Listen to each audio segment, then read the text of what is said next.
Before week one, the Chiefs may have the most breakout candidates in this league waiting to happen. We're going to run them all down today on Locked On Chiefs. From the land of the free and the home of the Chiefs, this is the Locked On Chiefs podcast. Welcome back, everybody. Thanks for making us your first listen here on Locked On Chiefs, part of Locked On Podcast, your team every day across the network for every team. Go check out another one after this first listen. We hope that you will find another show that you dig. I am sure that you are going to be able to do that. We appreciate you spending your time. Make sure that you like, sub, and hit that bell here on YouTube. And you can find us on all the audio platforms, Spotify, Apple, all of them. And we are free everywhere. So make sure you check that out as well. Now, we have a lot to cover, and we are going to get into it. I'm Ryan Tracy, the founder of Rogue Analytics and Performance Consulting, NFL33.com, and RGRFootball.com. I'm joined by my partner, Chris Clark, the founder of Chiefs Corner on Substack, where you can go find him there. We are going to talk about my tinfoil hat conspiracy theory, basically, about what the future holds for this team later in the show. We are going to get to the breakout candidates on defense, but we are also going to start right now with the breakout candidates on offense. You saw from the thumbnail, and you can see from the sideline right here, it starts with the receivers, right? It does start with the receivers. I just want to throw out, if you're curious how this roster was built for 2023, go check out Chiefs Corner. I actually did an article about it today, talking about all the different additions that they've had to this roster and how they built it. So go check that out. It does start and end with Sky Moore on offense. I think he's going to have a big year. Much bigger than a lot of people are expecting, I would think. Yeah, and I have to say that that's kind of the hope, right? A tough year for him. Let's be honest. Last season, as a rookie, a lot of pressure on him in the kick game. Had a couple of issues. Bounced back, and I thought actually admirably well.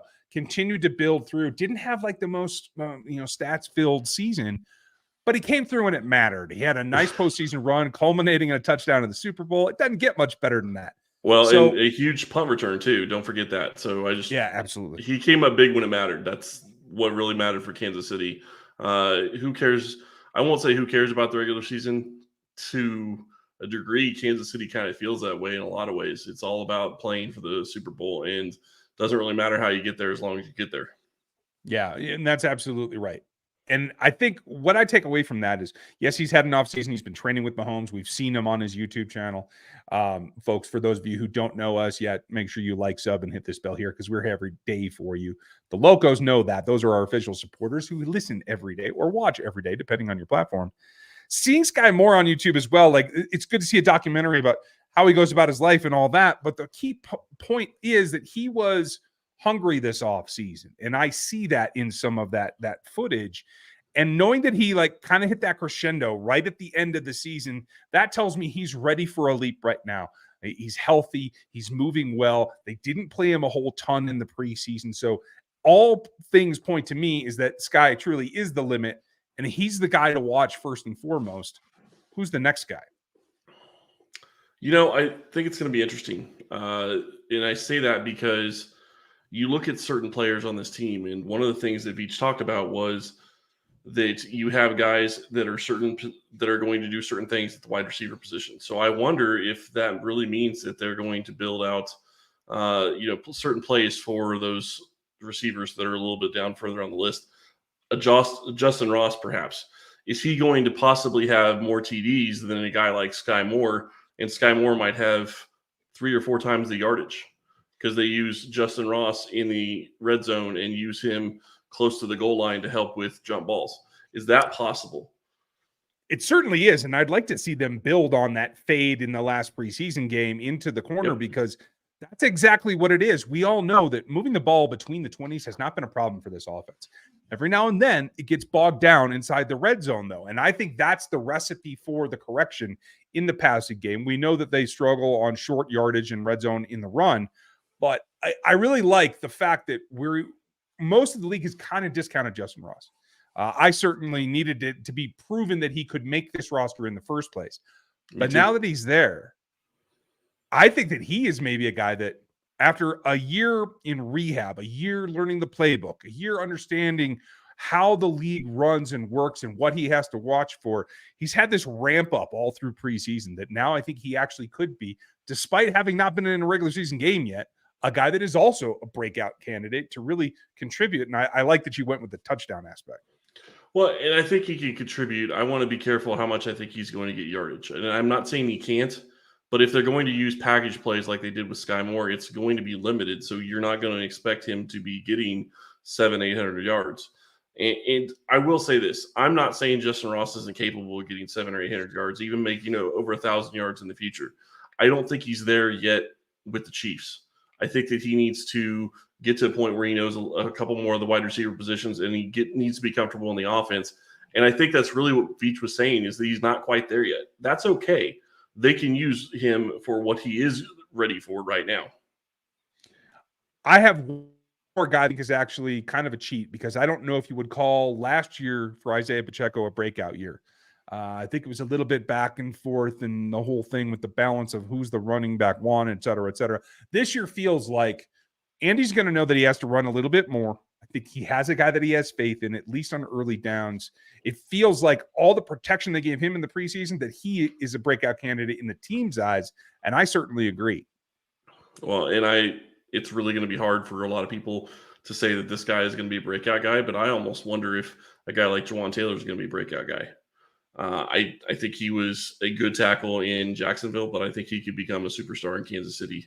He is going to be pass blocking next to some of the best pass blockers in the NFL with the interior three, and Donovan Smith looks good as well. So that Chiefs offensive line could be getting a lot of praise at the end of the season. It really, really does. Now, I have a couple of concepts that we need to talk about on defense. We're going to get there later in the show. First, we're going to come back in a second and talk about what we are hearing on the defensive side. And this is a defense that's maligned without Chris Jones, but who could break out for them? That's coming up next. But first, got to tell you about FanDuel, because it is that time of the year right now. You can get ready for this football season that is just on the cusp of breaking off with FanDuel, America's #1 sports book. Right now, new customers can bet $5 and you get $200 in bonus bets guaranteed, win, lose, or draw. Plus, all customers right now who bet $5 will get $100 off Sunday ticket. If you haven't gotten it yet and you live out of market, you need to go look at that. It's from YouTube and YouTube TV, and it's available right now. It's the best time to get into FanDuel because the app's easy to use. It's super simple. You get paid quickly, and everything from spreads to player props to basic money lines, you can get in the action at FanDuel. So visit them right now at FanDuel.com/lockedon. Kick off the NFL season with the offer that you don't want to miss. It's from FanDuel, the official partner of the NFL. Breakout candidates come and go, and it's very much a combination of ability and opportunity. And so the guy at the top of my list that I want to see them really let cook is Brian, because I feel like what we've seen from Justin Reed is an amalgamation yet. I think he wants to play closer to the line of scrimmage. I think he wants to do things where he can drop down a little bit. I think the same thing from Shamari Connor. So what does that leave? It leaves Brian Cook as the guy at the back of the defense that can play center field, that can read the quarterback and go attack the ball. He had some success in college. I feel like he's a guy that could take the next step this season and be someone that impacts the game and break out. I like Cook. I think he could be a fantastic player. I think the easiest breakout candidate to me is Trent McDuffie. I think he's going to be fantastic this year. I think he is going to potentially get to a point where you consider him a lockdown corner. I think that if you look at how he played last year, how he was able to come back from his injury and play, and the way he went about his business, I think was really important to see.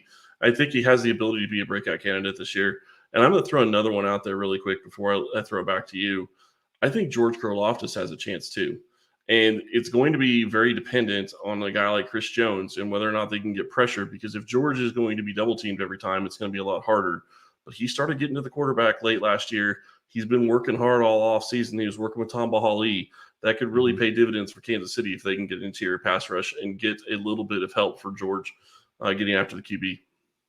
I agree with you. And it's a way for them to pick up the slack when Chris Jones returns. And I think what we've gotten from Brett Veach with his press conference was a little bit of a thawing Is that wishful thinking? Possibly. Do I think that he's going to be back in time to suit up for this first regular season game? I don't know. But either way, if he's present, it helps George. No, it really does. And interestingly enough, Andrew Brandt actually had an article about Chris Jones today, and I retweeted on my accounts. If you haven't seen it, you need to go look at it. Basically, he says that not only will Jones be out game money if he misses games, they can go back and recoup some of his signing bonus as well. He could be out close to $16 million by the time everything's said and done if he waits till week 8. He's not getting that money back. 17th of his signing bonus. That starts to cut real quick. Man. Well, it's per week. I mean, he could get almost 3.5 if he waits till week 8. So it's a big number. Yeah, it adds up. The accountants are going to have a good time. And if you want to hear a little bit more, I was on Locked On Sports today talking about Chris Jones. You can check that out on Locked On Sports as well. I think helping George is one thing. I think if he was going to be active the first 6 weeks, and I am, by the way, surprised that we don't have a reduction on that yet. I would think that maybe it was still going to be okay. But right now, the problem with George breaking out is that for the foreseeable future, until Chris Jones is there, he's probably the number one guy that you have to block on this defensive line. Do you agree with that? I do agree with it, but I also think that Spagnuolo is actually going to play that to his advantage. I think he knows the teams are going to be expecting that. I think he's going to do a lot of things that he probably wouldn't do if Chris Jones was there.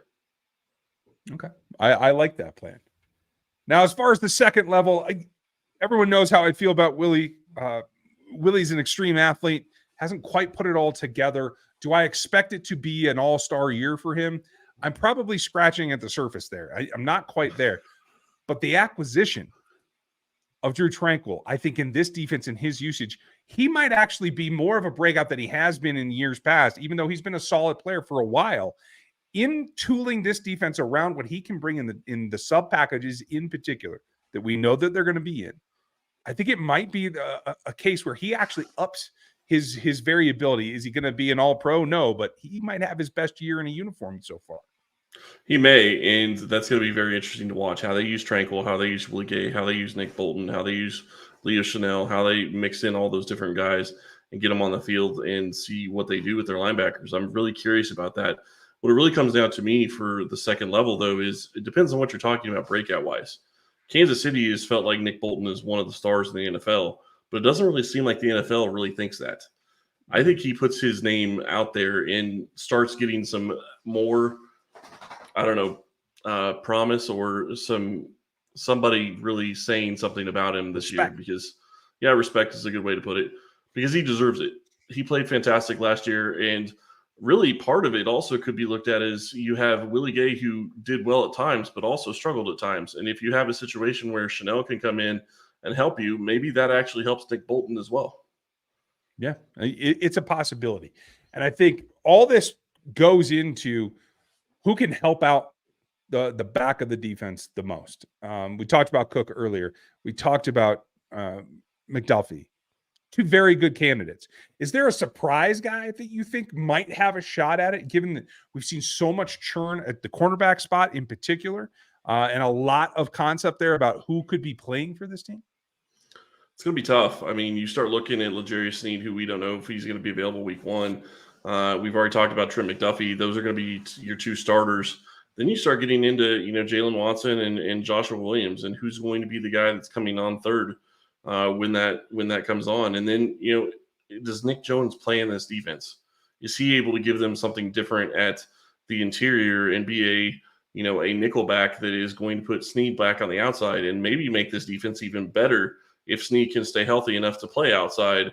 And, it's going to be interesting to see how this defense plays out throughout the year.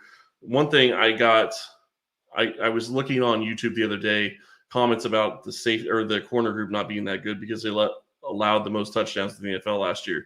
That's probably true, but go look at the fact that you had 3 rookies that were basically starting for you from week 1, and you still won the Super Bowl. You can care about touchdowns all you want, but in the end, did they get the job done enough to win games? That's what matters. And yeah, they can get better, don't get me wrong, and they will get better. But I'm not so worried about how they did last year, how many TDs they allowed last year, because the other side of it is Kansas City's defense stunk at the beginning of the year like it almost always does. I think that's also something that I would hope would be turned around at some point. Yeah, I have to think so as well. And it just goes to show that now that you've got a little baseline, you can probably get guys to break out here left and right.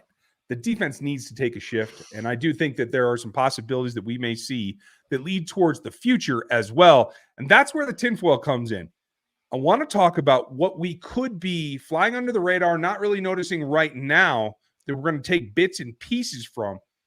But remember that we are here for you every day. And on Monday, we're going to start this week fresh. It is a short week for the Kansas City Chiefs. So make sure that you are with us on Monday as we get ready to take a look at who's going to be on the field. Maybe we have a Chris Jones update. We don't know. But I want to get into what is this defense going to look like in the future. Getting my tickets for Arrowhead is always tough, whether it's pre-planned or last minute, which the way that I work is generally the way that it goes. Last minute tickets are always a challenge, but particularly when you're coming off of a Super Bowl, they are hard to find.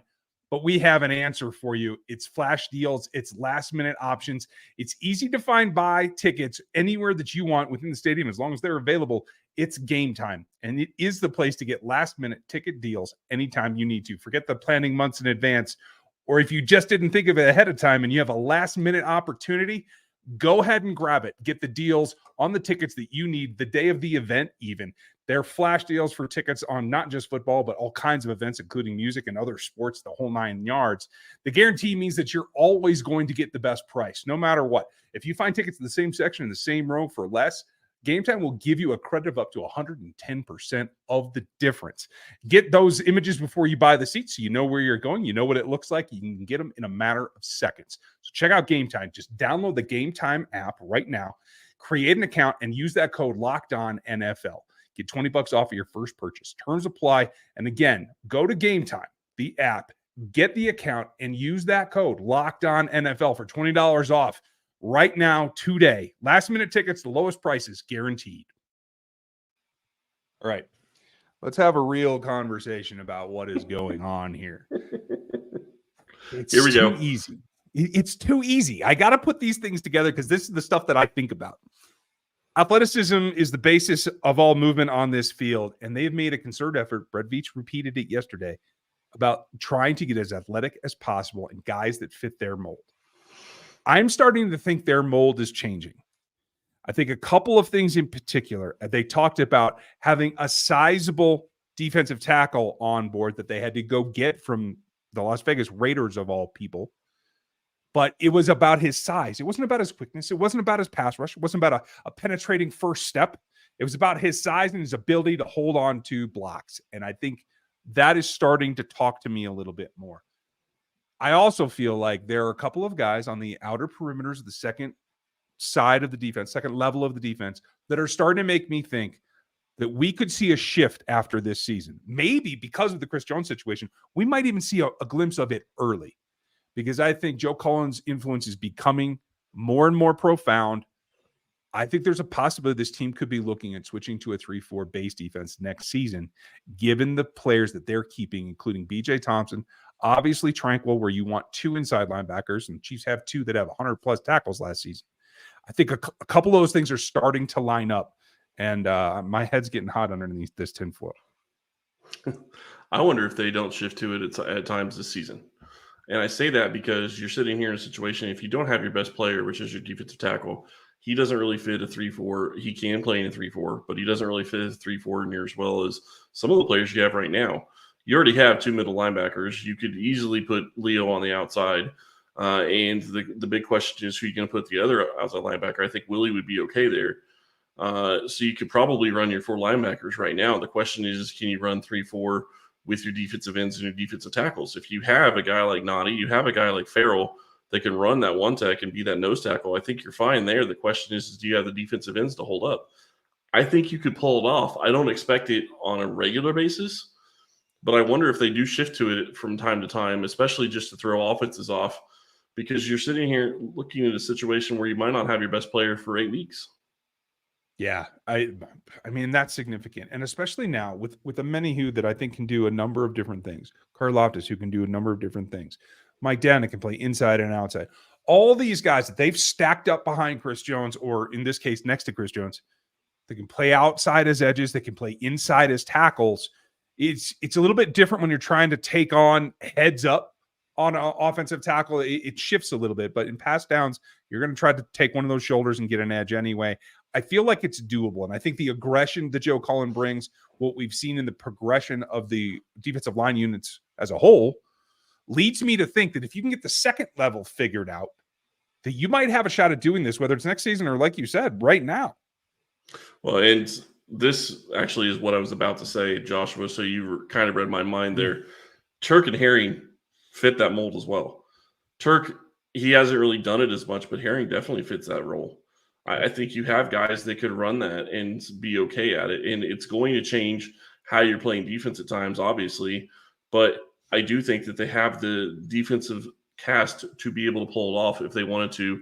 And maybe not for a full game. Maybe it's a situation where they do it for a couple of series of downs trying to throw the offense off. Because it's completely different blocking a 3-4 than it is a 4-3. And if offenses aren't ready for it, that could be really something to watch. I think it would be really entertaining. And I think we could see a couple of precursors too, depending on the volume. And we saw a good bit of it in the preseason of linebacker blitzes rather than the safety blitzes. Yep. If you're doing that, that's something you're going to get more often in a 3-4 base. You want to use your athletes to attack. And I think that goes in towards what we're seeing so far in Kansas City this year. I just hope that it travels over into the regular season. The only other thing that I will mention about this is that it is dependent, of course, on what this thing happens with Chris Jones. Because you're right, playing out a position there would maybe make things more difficult. I don't know what the longevity is going to be, but plus or minus, do you think it happens? I don't know if it happens or not. I think the key here for me is that if they end up getting a contract done with him, I don't think they make the switch, mainly because you're not going to get the value out of the contract if you make that switch. He's there for a reason. He's there to play the position that you're going to be paying him all that money for. If they don't get a contract done, I think it could be something that they would be looking at a little bit more, just because at that point, if he plays out of position for this half year that he comes back and plays after week 8, maybe you do it. Here's the other side of it. Week 1, regardless of when he shows up, I don't know that he's going to be active. They might not be bringing him back from the exempt list for week 1. I know Veach says he wants him back there, but is the coaching staff really going to feel good about him playing week 1 when he hasn't hit anybody all offseason? And can he even be in shape? Because is it worth bringing him back for 15 snaps? I don't think that it is. Well, yeah, if he's in shape, that's a completely different question. And how much more are you risking injury if he plays week 1 at this point after not playing at all? That is a fair point. I think that we've addressed most of your questions as we've gone through the topic, but we were trying to wrap up our live streams with a question or two. We do have a good one, and it's back to the offensive side. So let's finish with this. Kella asked about Noah Gray as a breakout player, and he was the next guy on my personal list after Pacheco. What do you think, Chris, about what we could see from Noah Gray this season? I'm not going to say he can't break out, but I do think that it's going to be a little bit limited because of how much they like using Kelsey. And the question is can they have two of those types on the field at the same time and feel like they are going to get enough from it? He plays more of a wide receiver position like Kelsey does in a lot of ways. It's not the same, obviously, but it's pretty close. So can he break out? Yeah, but the question is, what is really a breakout year for him? He hasn't had much more than, 300 yards and a couple of touchdowns in a season. So, I mean, if he gets to 600 or 700 yards, I think you feel pretty good about it. But at the same time, what's that doing for Kelsey's snap rate? Is he going to be coming off the field a little bit more? Is it going to affect your offense? If it does, obviously, I don't think they go that direction. But we've talked about this multiple times, Ryan. One of the biggest things that they need to do is figure out a way to get Kelsey on a lower pitch count. Mm-hmm. If Noah Gray can step up and be a guy that can threaten like Kelsey does at times, and I'm not trying to call him Kelsey, so let me be clear, then that becomes a much bigger issue and something that can really help this team and help Kelsey. Yeah, I completely agree. And then I think it's not just on Noah either. It goes to who the third tight end is. Right now it's Blake Bell. Can you get that many reps out of him? I just don't feel like you can. So this goes back to the fact that Matt Bushman made it back to the practice squad. I think if there's going to be an elevation, it's likely on the D-line or probably Matt Bushman here in the next couple of weeks. Well, and it'll be interesting to see if they're going to make a elevation for this next game. If they have everybody healthy, I don't know who they're going to be elevating. It's not going to be – maybe it's going to be Danny Shelton. Maybe they're going to go and bring another defensive tackle up that can help. We'll see. I'm really curious to see how they attack this game and really go about it. And really quick, Jones has not played in a 3-4. So he's only been in Kansas City. Yeah, no. There's always something new, but he hasn't played in a 3-4 to this point in his career. He's been in Kansas City for 8 years now, I believe. Second only to Travis Kelce. 1 year ahead of Patrick Mahomes. So let's hope that it's 9. Let's hope that by Monday we have heard something. If so, we will definitely talk about it Monday. We'll give you a special episode if anything happens over the weekend. And Monday, we're going to start the preparations for, I know it sounds weird to start the season with the Detroit Lions, but they are more formidable than people want you to know. And we're going to dig in to what has to happen week 1. Thank you for spending your time. Thank you for liking this video, subscribing to the channel, and clicking that bell so you know when it comes on when we do something crazy like a weekend bonus episode for you all. We very much appreciate subbing over at Spotify and all the audio platforms because we are free every day on every platform, everywhere. Thank you very much for your support. We are excited. It's been a long time coming to get to this point, to tell you the truth, to be ready for the season. So enjoy your weekend. It's the last one you're going to have for a while. So take your time, take your care. We appreciate you being with us. We'll be back with you on Monday to run down week 1 of the season. Have a good one. We'll talk to you then.